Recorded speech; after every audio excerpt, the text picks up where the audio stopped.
Good day to be indigenous. Get up, stand up. They are going to become more brutal. Couldn't cut, any cut again. Because all the hippies were trying to be Indians anyway.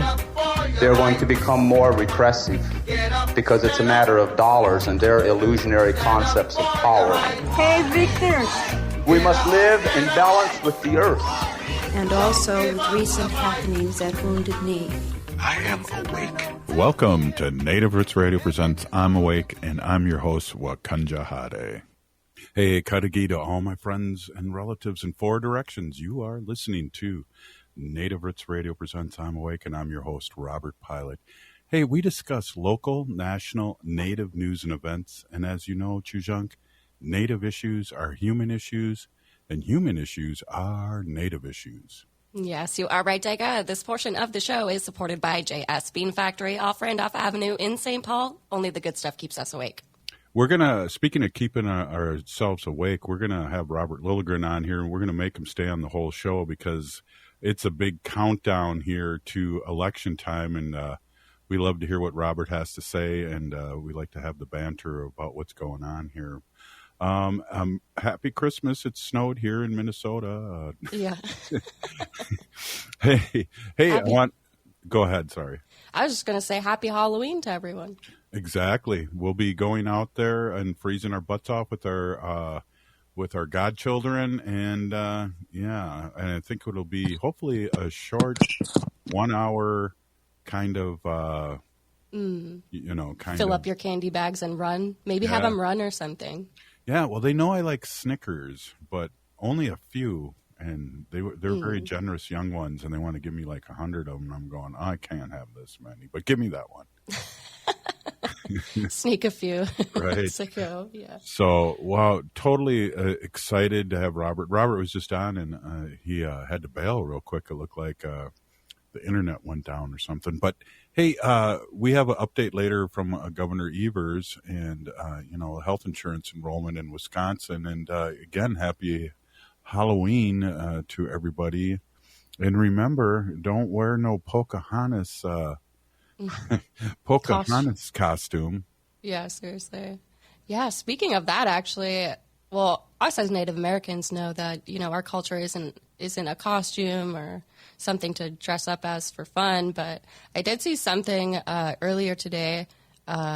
Unfortunately, I have to bring up Diddy, but his son actually dressed up as a Native American and had a headdress on and was getting quite the comment section earlier today on Instagram. It's interesting. I was interviewed today from a Minneapolis. I'll be featured in a Minneapolis article in the paper, and one of the things the writer said was that people still think we're not here. They think we're dinosaurs and not here, and it's amazing to be reminded of that because I feel like sometimes I'm sheltered because I hang around with people that know that we're still here.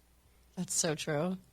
Yeah, it's important, and I think still big Halloween places too, like Spirit Halloween. Oops, just called them out, but they still do sell Native costumes and things like that. You can find them. Hey, we have our friend Robert Lilligren, CEO of Native American Community Development Institute, and I am 1 for 1 on that now. And good thing we haven't had Dr. Stately on this week, so I'm all ready to go. Great to see you, Robert. I'm excited. Yeah. I am really excited. Seriously. Boozer Haley, Boozer Robert. I'm excited too. Sorry, I'm having technical issues, and I was in the office all day working on my laptop without plugging it in, so not no battery. So I'm on my phone. So I hope that's working for you. Yeah, it works good. It works good. I like that shirt you have there too. Me too. It's the sought-after item in Indian country these days. I didn't think you'd be able to see the words. I don't know if that causes issues with you, but everybody wants one of these. Yeah, let me see. Oh, Haley, is that the one that you couldn't get me? Yeah, who is that? Who's that picture on there, that Native guy? Is that Zane? Who is that? Yep. Oh, yeah, it's the cop from Reservation Dogs. Yeah. Zane McLaren. Yeah. And somebody from NACDI, Make Voting a Tradition, saw one out at a conference was it in Arizona or California? And we're working with our national partner on turning out the votes, Illuminative. And they were the ones who created this. And so we said, yeah, we want 1,000 of those T-shirts. I'm not sure if we got 1,000, but they sent us a bunch. We put a few away to pull out for raffles and stuff, but they went like hotcakes. Yeah, that's awesome. Hey, Robert, I really am truly excited. We had Governor Evers on yesterday, and I know. And it's amazing. One of the things that it's hard for me to remember is that this is a really unique run, and the excitement that surrounds this election is electric, and I really believe we're going to have a tsunami. I am hopeful as well. So let's see where this goes. And there's so much kind of going on sort of underneath the surface, right? And so we see the polls, which I think are ridiculously close, but there's so many dynamics that I think are shifting votes. And I have a hunch it's going to be a lot better on Tuesday than a lot of people might think. But I will also say folks have a lot of anxiety around this election. And I'm getting calls, contacts, texts every day. People are like, what's going to happen? Is she going to win? And at this point, it's just keep your eye on the prize and keep moving forward. Turn out votes. Bring your friends, neighbors, relatives to the polls. And that's the best we can do. At this point, I think any kind of polls or other data aren't really helpful. Well, I did see somebody report yesterday, and they compared the numbers at this time with Biden's numbers and Harris's numbers, and they're saying landslide. And you know, that's where I'm going, and I feel like I'm not going to watch much news until the night of, and we're going to be running. As a matter of fact, AM 950, we're going to be on all night, and we'll be stopping in. And where are you going to be watching these results? Probably at home. I've been invited to a couple of watch parties, results watch parties. But as I told the host, I said, I'm not very fun at a watch party. I have 2 or 3 devices with maybe 20 to 30 tabs open for different races. And I'm just flipping between them constantly. And then on my television, some cable analysis going on. And yeah, it's not pretty. I'm a little too much of an election junkie, I think. So I don't think I'd be fun at a watch party. So I'll probably be here at home, just watching many races results come in. Well, Robert, I think we mentioned this last week, but we're going to be going live, and maybe I can reach out to have you come in and give some reports, because there's a lot going on here in Minnesota. And with AM 950 doing coverage till 11 o'clock, we have a lot of good room for somebody like you with 3 or 4 phones open and telling us what's going on. I would be happy to help. It'll be a way of using all this stuff I'm cramming into my brain. And so I'll be watching for, we have big races in Minnesota where folks probably know our Democratic Party, the Democratic Farmer Labor DFL Party, has had a trifecta between the governor's office, the state Senate, and the state House. So maintaining that, maybe increasing those leads. They've done amazing things here in Minnesota. On the national scale, when Vice President Harris gets elected with our governor, Tim Walz, our lieutenant governor will move into the governor's office. Native woman, my whiter sister, Peggy Flanagan. So there's just a lot to be hopeful for. Totally excited. Hey, this is Native Roots Radio presents I'm Awake, and we're here with Robert Lilligren and Haley Cherry, and we're excited. We're going to be right back after this short break. Stay with us.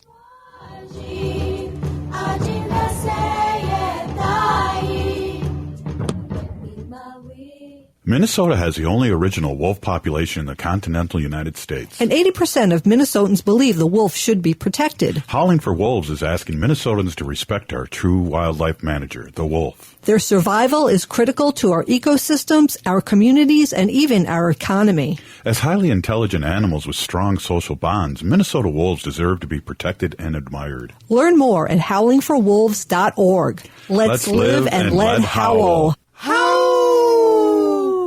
For nearly 10 years, Make Voting a Tradition has empowered Native American communities by bringing friends and families together to talk about important issues. NVAT is increasing voter turnout and ensuring Native voices shape the future. This election season, skip the crowds and vote early in Minnesota. Elders and busy voters can vote in person before Election Day. Find your early voting location at sos.state.mn.us. Let's make voting a lasting tradition for generations to come. This November, we have a clear choice for who's truly fighting for our Indigenous communities in Minnesota. Democrats created the Missing and Murdered Indigenous Women's Task Force, made college tuition free for Native scholars, and legally affirmed our Native sovereignty. By signing co-stewardship agreements to manage federal lands, we return the lands of the Upper Sioux State Park to the Upper Sioux Tribe and over 11,000 acres back to the Leech Lake Band of Ojibwa. This November, vote for the party that stands with our community. Vote Democrat. Paid for by the Democratic Farmer Labor Party. For everything you need to know about voting in Minnesota, visit the Secretary of State's website at mnvotes.org. Find out where to vote, check registration status, and view sample ballots. Again, for all your voting information, go to mnvotes.org. You're listening to Native Roots Radio. This is Spirit from Reservation Dogs. Get up and listen.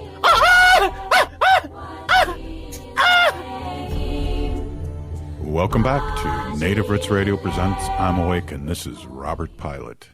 This portion of the show is supported by Native American Community Development Institute, or NACDI, in Minneapolis. Hey, Haley, I know you were at the last day here at the Four Sisters Market at Native American Community Development Institute. I was. I know, it's sad. It was so cool, and things were going so well, and, yeah, the market I missed that. I know, it really is the place to be, especially like the Four Sisters Farmers Market opens up, I think, like in May. Well, it goes the whole summer, but goes through the end of October, and they did have to move it inside today, but the vendors were there, community was there, and, it's all you need. Speaking of community, we got Robert Lilligren here, President and CEO of Native American Community Development Institute here in the Twin Cities, Minneapolis. And, wow, we were talking about the excitement. And yeah, I am so excited. Well, and I am excited too. And I got to tell you, it was great seeing you, Haley, at the market. It was kind of nice indoors. The weather was really harsh here, rain and snow and cold. So we moved it into our gallery, All My Relations Arts, which happens to not have a show up right now, and a new one's going up very soon. But the vibe was great. It was such a successful market season, and we'll look forward to again next year during the market season. It's always a pleasure to see you. And to the spot that you did in that break about make voting a tradition and early voting, yesterday was just a dynamite event at Little Earth of United Tribes, an early voting event. And so for folks who aren't from Minneapolis, Little Earth of United Tribes is a HUD Section 8 housing development that's allowed to grant Native preference. So it's really the heart of the residential Native community in South Minneapolis and really gives us presence. And the city of Minneapolis, in an effort to make voting more accessible, set up a number of pop-up early voting sites, and Little Earth was one of them yesterday. And so Make Voting a Tradition was there, helping to facilitate community to vote early. I think it was over 300 voters at the Little Earth pop-up site, which was wonderful. They've surpassed their goal. They now have over 30% of Little Earth residents that voted yesterday. So that's the Native voice and Native power. which was great. 40 of our unsheltered relatives, our relatives living without shelter, were able to vote yesterday, and about 90% were first-time voters. So just to really point to how some effort can really make a difference. Wow. That's amazing. That's so amazing. And that's amazing in any community. So I'm totally blown away. Right. It's so different. You don't think of the Native community that way. And I'll tell you a couple things. One, our U.S. Senator Tina Smith showed up. Our Representative Ilhan Omar, local city council member, Jason Chavez, former Mayor Archie Ryback. They went out door knocking in the community there and spoke to the community there. And it's important for us to remember these elected officials don't show up out of the kindness of their heart, although they are all very kind-hearted people. They show up because they acknowledge that the Native votes can be swing votes in these elections, and that Native votes are power. And so we're gaining attention. That is just amazing. That's just amazing. Hey, there's a lot going on, and I don't want to get dark or anything, so we'll talk positive. And it was amazing. And one other big positive thing to say, Robert, about yesterday at Little Earth with the early voting, and I'm a former politician, a recovering politician. Yeah. So I have door knocked at Little Earth for maybe 25 years at different campaigns and election cycles. And 25 years ago, 10 years ago, it was very difficult to motivate people to the polls. And I remember standing at our relatives' doors and saying, okay, there's your polling place right there across the street. Let's go vote. And residents there were not interested. They were actually often a little hostile to the idea. But yesterday, during this massive get out the vote effort at Little Earth, there was excitement, there was enthusiasm. The Make Voting a Tradition canvassers, many of whom are Little Earth residents, were excited about getting their neighbors and their relatives to vote. Voters were excited about getting their friends to vote. And I just really want to lift that up about how different that is from maybe 20 years ago, maybe 10 years ago. And, that's changing a system, right? That's getting a community and a culture that, for very good reasons, resent government sometimes and were uninterested in participating in voting, and now they're enthusiastic. That is such great news too, and I like the history about it too, because 10 years ago is not that long ago, and I remember a couple cycles ago that people like Make Voting a Tradition up north really got 8,000 people registered for the first time, Native Americans up north, and that always blows me away when I think about that.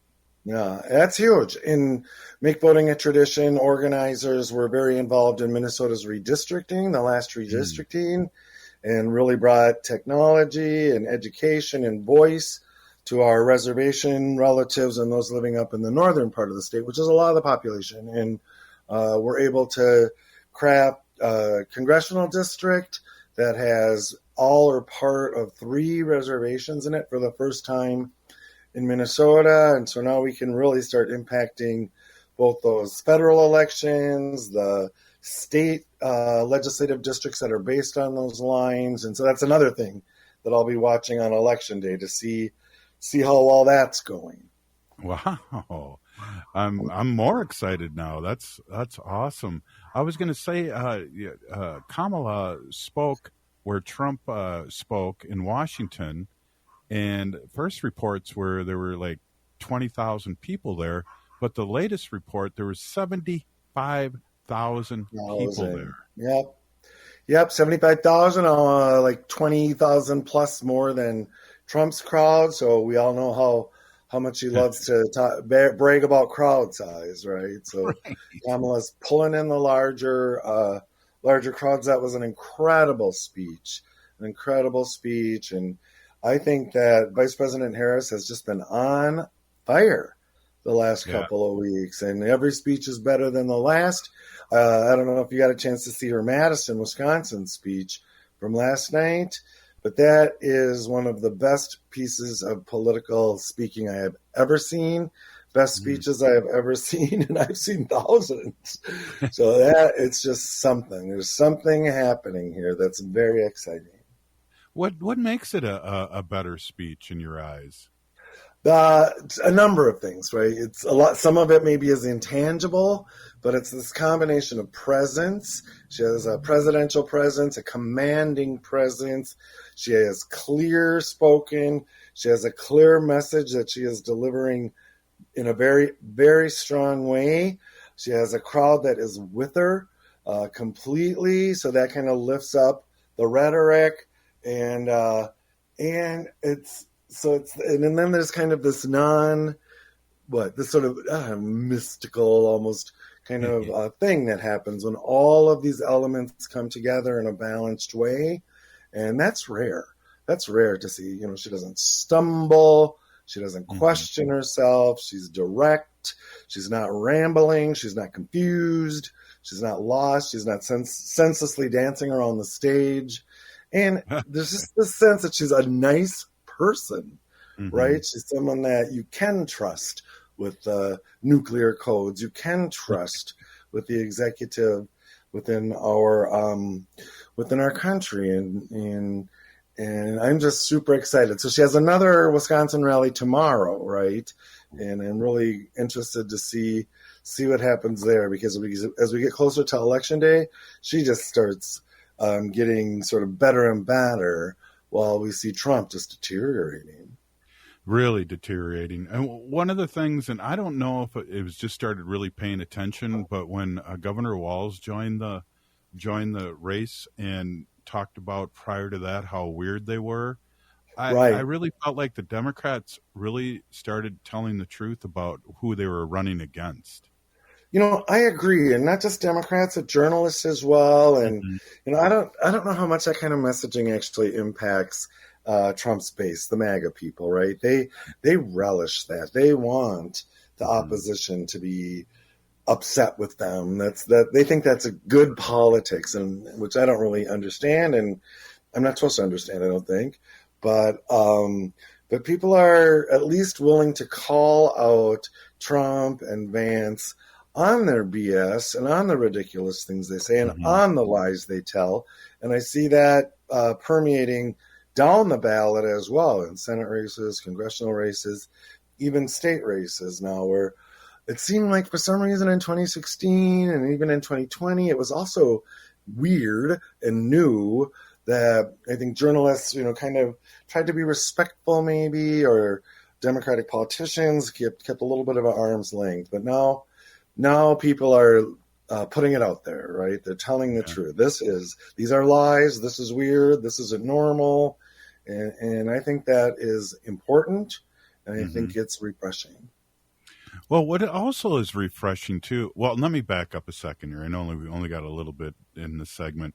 So I was watching the World Series, and the ads that came on that were talking against Kamala, I was laughing. They were so ridiculous. They're so bad. Is that all you got? That's all they got. That's all they got. It's crazy. Hey, we're here with Robert Lilligren, and we're having fun, and we're getting closer and closer. What is it, day 4? 4 days, yeah. Friday, Saturday, Sunday, Monday, Tuesday. Hey, we're talking a little fun politics here. We're going to be right back. We're with Haley Cherry and Robert Lilligren, and I'm your host, Robert Pilot, and we'll be right back. This is Native Roots Radio. This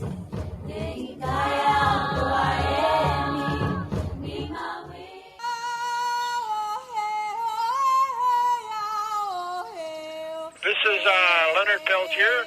I am in Coleman 1 U.S. Penitentiary, and I'm listening to Native Roots Radio. And we're back to Native Roots Radio presents I'm Awake, and this is Robert Pilot. This portion of the show is supported by Native American Community Clinic on Franklin Avenue in Minneapolis, honoring health and tradition. Hey, welcome back, everyone. We're here with Robert Lilligren, President and CEO of Native American Community Development Institute here in the Twin Cities, Minneapolis. And I'm giddy, Robert. I'm giddy. And what great news about, getting out the vote. And I'm still like stunned in what you're talking about with Little Earth. Yeah, and the community more broadly too. And the reservations are fired up and organized, and Make Voting a Tradition has been working on in several reservations now.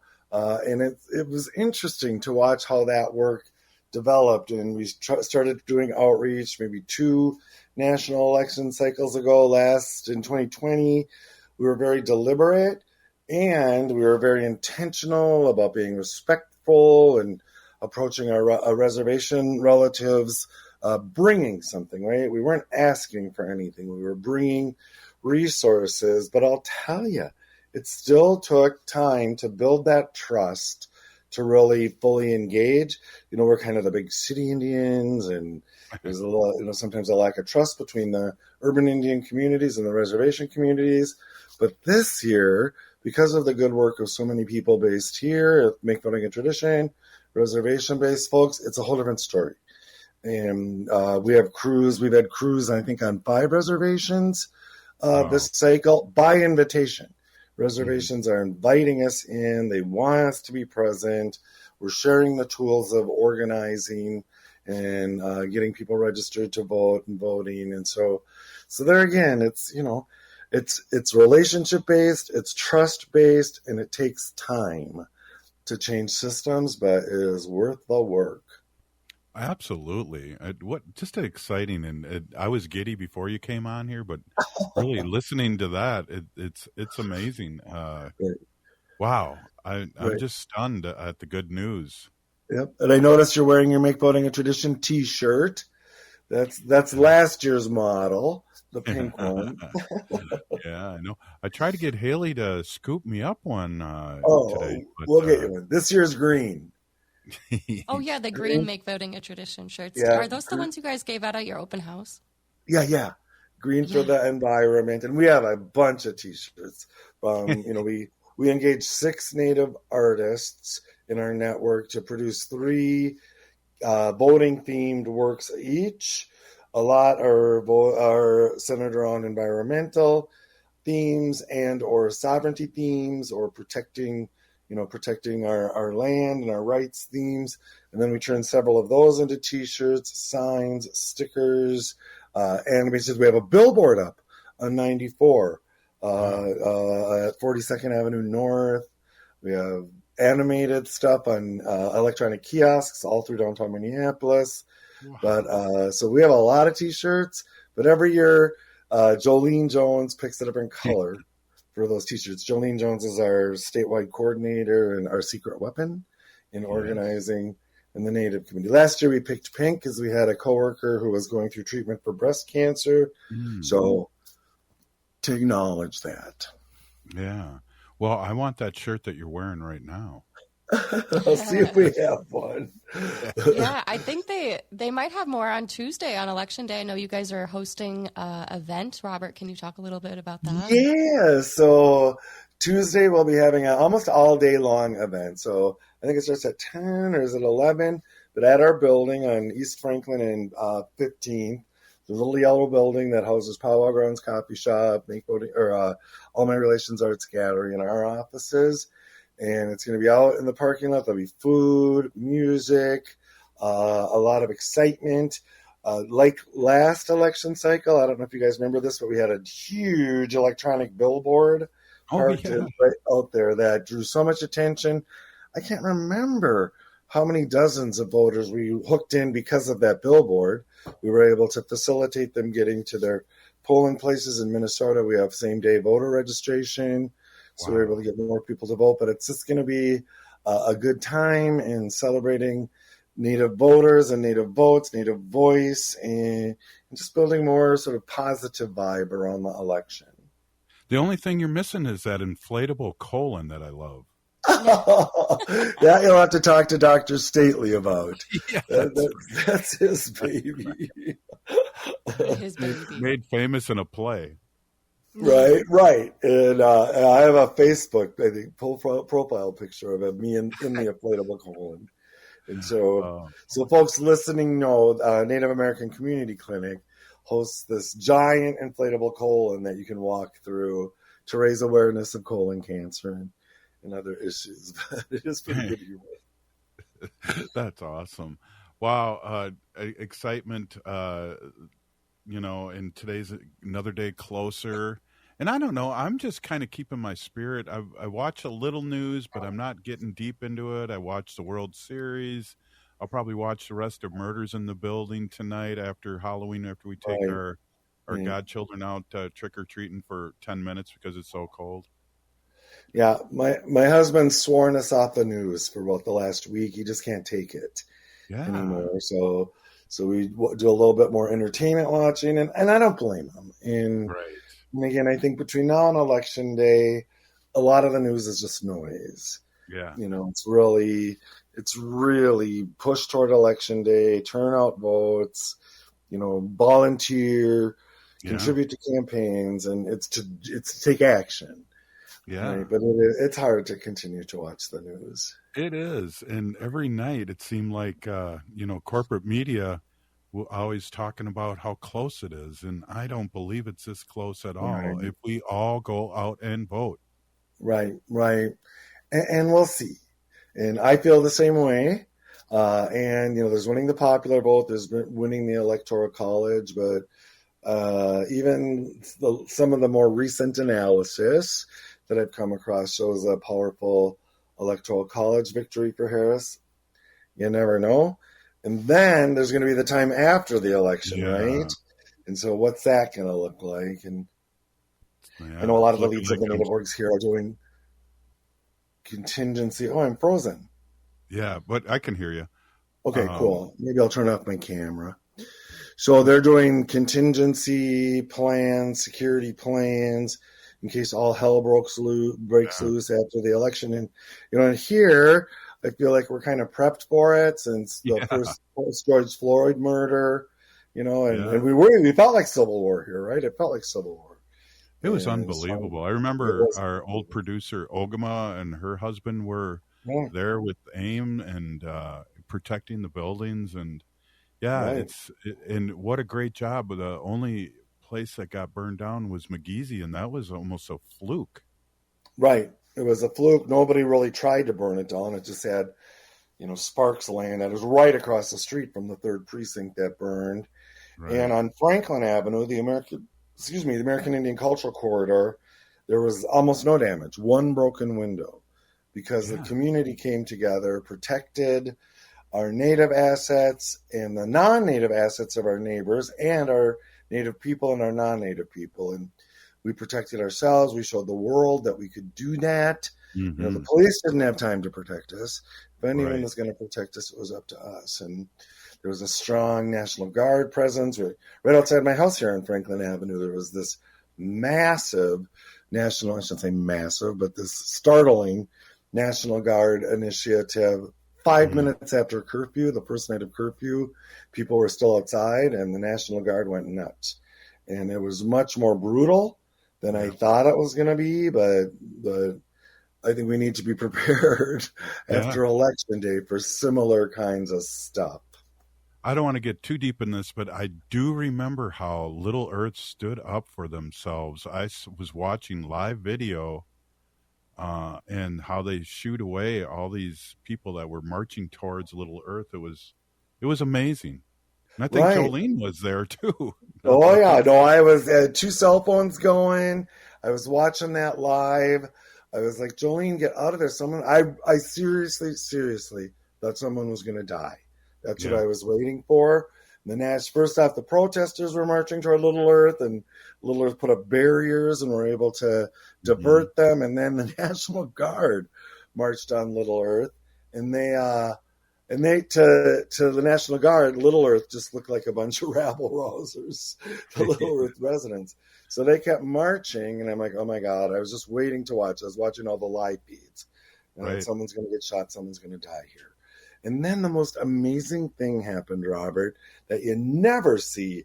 The National Guard stopped and then retreated. Yeah. And I remember I had Jolene Jones on one phone and Lieutenant Governor Flanagan on another. And to this day, I still don't know who gave that order. I suspect it was the Commissioner of Public Safety, but someone had to tell those guys to turn around, because how often do you see that? The National Guard retreating and nobody getting shot.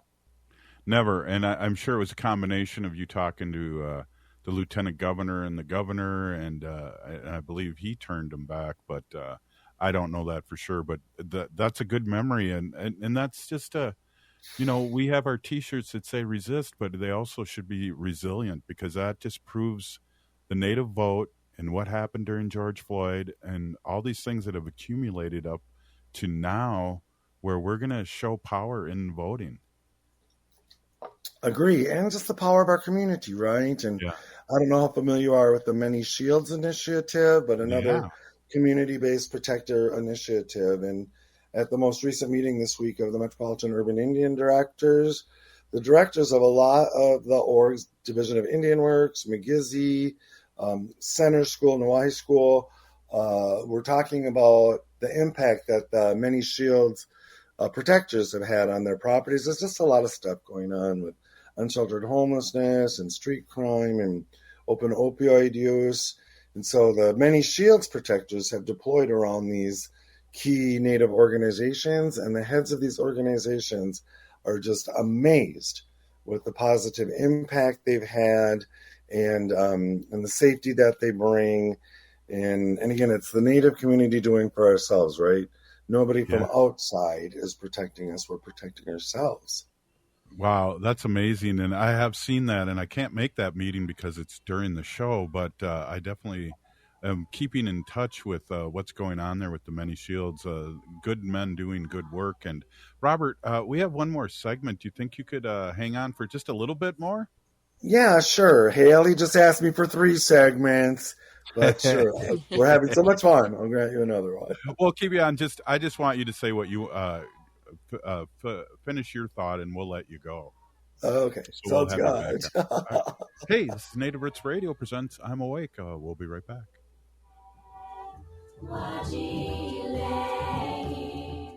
The city of Minneapolis is now on Native Roots Radio with Minneapolis AIR. AIR stands for American Indian Relations. Guest host Christine McDonald talks to people about important things affecting the city's Native communities. Minneapolis AIR dives into topics like public safety, public health, elections, and so much more. Tune in to Minneapolis AIR on Native Roots Radio from 5 to 6 p.m. on the second Wednesday of every month, right here on AM 950.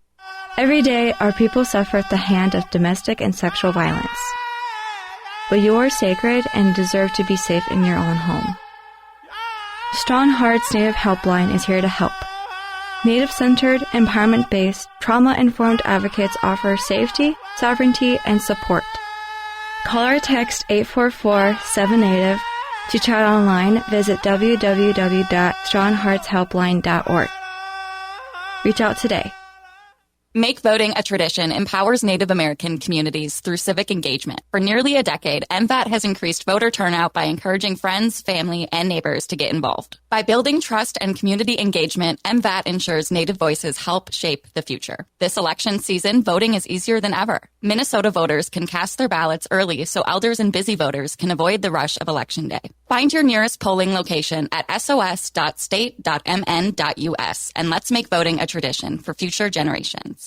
Minnesotans age 65 plus might qualify for Health Partners Minnesota Senior Health Options. The plan includes personal support, coverage for medical, prescription drugs, and dental, plus over 30 extra benefits. Eligibility information is available at healthpartners.com/oneplan. Health Partners is a health plan that contracts with both Medicare and the Minnesota Medical Assistance Medicaid program to provide benefits of both programs to enrollees. Enrollment in Health Partners depends on contract renewal.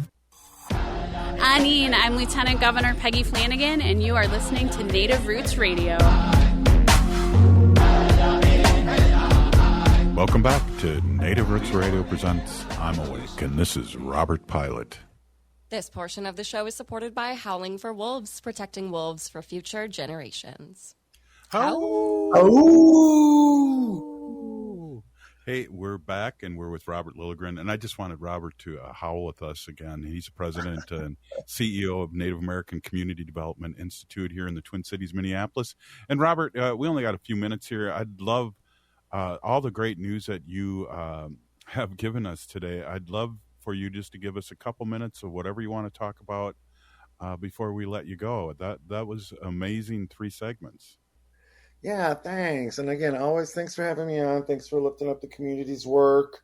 One of the exciting things that's going on within NACDI and near NACDI is the production of a movie called Native Love Jams, based on a written work that came out of NACDI and All My Relations Native Authors Program. And so one of the participants in our Native Authors Program wrote this novel, Native Love Jams, and then created a screenplay, and it's being produced. It's being produced by our NACDI's development vice president and directed by a former NACDI employee, Elizabeth Day.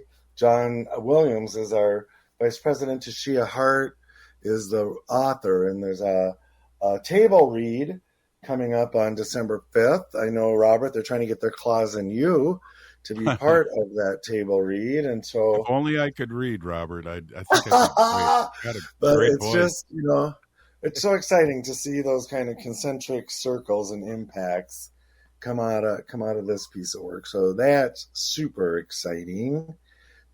And in the other conversation, and I don't really have a point here, I'm just speaking off the top of my head, but one of the things we've been talking at NACDI about a lot is, we're a systems change kind of organization, and we stay authentically grounded in community through our project work of food sovereignty with the farmers market and our farm, arts and culture through our All My Relations Arts Gallery, civic engagement through Make Voting a Tradition, and we're trying to change systems, right? And one of the things we've been really mulling over and talking about is how you effectively change systems. And it's not like you take this giant bite out of this giant system. It's really one person at a time. And whether that's a community person or someone who's part of a system or someone who's seeking to be an ally, and you really need to spend the resource and time intensive efforts to change a person's heart and mind, one person at a time. And that's a lot of work, but it's really the only effective way of doing it. And so I suspect as we prepare for 2025 and beyond, we're going to really start iterating that more and putting that a little more forward about how we work to change hearts and minds one person at a time. Well, you talked about that earlier. That blew my mind about, 10, 20 years ago. Right. People didn't want to hear about voting, and making voting a tradition's been in the community for quite a while here, and one person at a time is their minds being changed that, hey, this is a cool thing.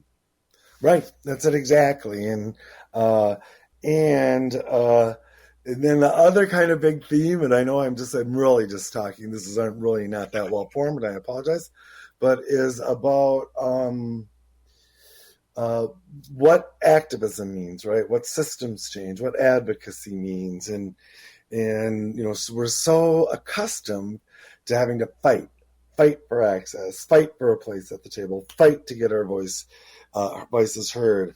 And now we're entering this era when we have people like Lieutenant Governor Flanagan and Secretary Holland and Congressman and yourself with Minneapolis, with Met Council, all those things that I've been a part of in a peripheral or a good way. That's changing systems right there. And it's still slow, but the door's open. The doors are open, and then what do you do with that access, right? And in my experience, as a local policymaker for 25 years, it's often people can't stop fighting, right? We embrace the fight so much that once we have fought and created that access, what do we do with it? And I have seen so many times really successful direct action kinds of activists can get to the table, but then they can't give up the fight. They just want to keep fighting. And it's like, okay, wait, this is access. This is where you can work to change the system. So I suspect in 2025, we're going to be a little more deliberate about that, about preparing people to best leverage and employ the access that they've helped create. Wow, that's awesome. And again, I love if I ever would become a leader of an organization such as yours. I just love, again, I bring this up a lot, but it's so true that you've gone back to our roots and made this person take care of themselves first. Right. And we were just having conversations about that. One of our superstar staff people, Angela Two Stars, who runs All My Relations Arts Gallery, and she is a now internationally known public artist. And we were talking about exactly that. She was invited to a college in Michigan, to talk about her experience and things recently. And she brought up what you're talking about, which is our indigenized approach of caring for ourselves first, then our families, and then our organization and community, and the phenomenal and transformational impact that's had on our work.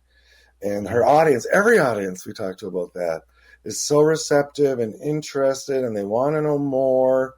And she was saying that the professor who organized her talk at this university said to her afterward, how impressed he was about that approach and how he wanted to learn more. But he also said, I think I needed to hear that today more than the students.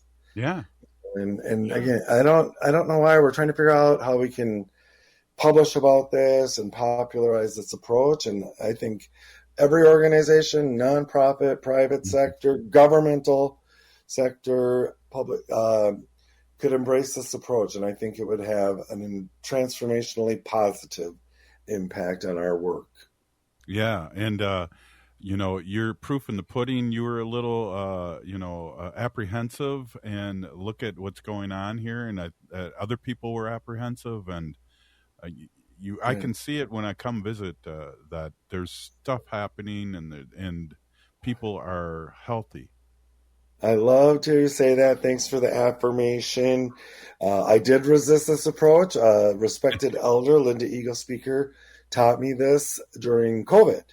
And I resisted it. I'm like, no, we're indigenous. We take care of the whole. And she just kept repeating to me like I was a little kid. Robert, the indigenous approach, that's the colonized approach. The indigenous approach is to care for yourself, then your family, then your community. And so finally, I just decided to believe her, even though I didn't have proof, and to put that into play in my own life. I saw how that transformed my work and my approach to the community work. And so I encouraged it in our staff at NACDI. They resisted because it's just not how we're conditioned in this day and age, right? And once they truly embraced this indigenous approach, it has been amazing. Folks show up to this work. They're ready to give 110% because they're taken care of, their families are taken care of. And those are the filters we use. That's we've been sort of instructed now to do. And so if you're feeling poorly, or you have a child that needs some attention, or someone in your family, those are the filters of priority. Take care of yourself, take care of your family, then your work. And the dirty little secret is that people come to work ready. I get so much more work out of these professionals because of this approach. Robert, well, we kept you on the whole show, and I'm so glad. Sorry about that. Great having you on, and great knowledge. Right on. Hey, this has been Native Roots Radio Presents I'm Awake. We had Robert Lilligren on and Haley Cherry. We're still here. We are the seventh generation. And free Leonard Peltier now.